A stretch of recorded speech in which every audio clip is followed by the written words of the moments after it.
আলাইকুম, আমি রুবা অরিন ব্লগস থেকে বলছিলাম। আশা করছি আমার ভাই বোনেরা ভালো আছেন, আমিও ভালো আছি। তো আজকে চলে আসলাম বিকেলবেলায় ব্লগ নিয়ে একটা।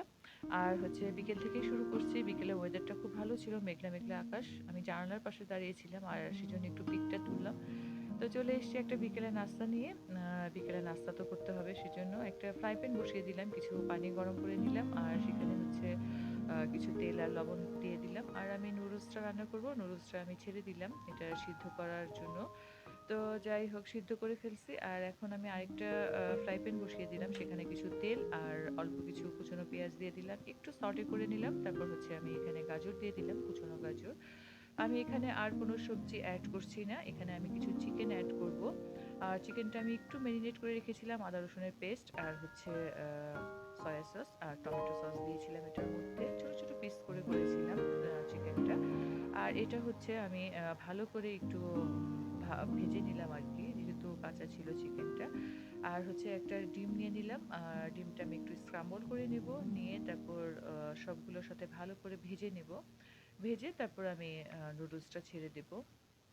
ভাজা হলে একদম সহজ পদ্ধতিতে আমি রান্না করলাম, অন্য কোনো সবজি এখানে অ্যাড করলাম না, শুধু গাজর আর চিকেন আর এগটা ব্যবহার করলাম এখানে। আর কিছু কাঁচামরিচ দিয়ে দিলাম, কাঁচামরিচটা আমি ছোট ছোট করে করি নাই, টুকরো করি নাই, ফালি করে দিলাম, যাতে যারা না খেতে চায় সরিয়ে খেতে পারবে সেজন্য। আর আমি এখানে নুডলসের ভিতরে যে মশলাটা আছে সেটা দিয়ে দিলাম ঢেলে। একটু সয়া সস আর টমেটো সস ব্যবহার করব এখানে। আর অল্প একটু লবণ দেবো, এখানে একটু লবণ লাগবে। তো সব কিছু দেওয়ার পরে আমি একটু ভালো করে নেড়ে চেড়ে নেবো। এই তো আমার নুডলস প্রায় ডান, রেডি হয়ে গেছে, শুধু খাওয়ার বাকি। আর নুডলসটা খেতে কিন্তু ভালোই লাগে। আমার ঘরে সবাই নুডলসটা খেতে খুব পছন্দ করে। আমার ব্লগের মধ্যে বেশিরভাগ নুডলস নিয়ে অনেক রান্না আছে। তো আমি নুডলসটা বেশি রান্না করি। আর এই তো আমার নুডলসটা ডান হয়ে গেছে।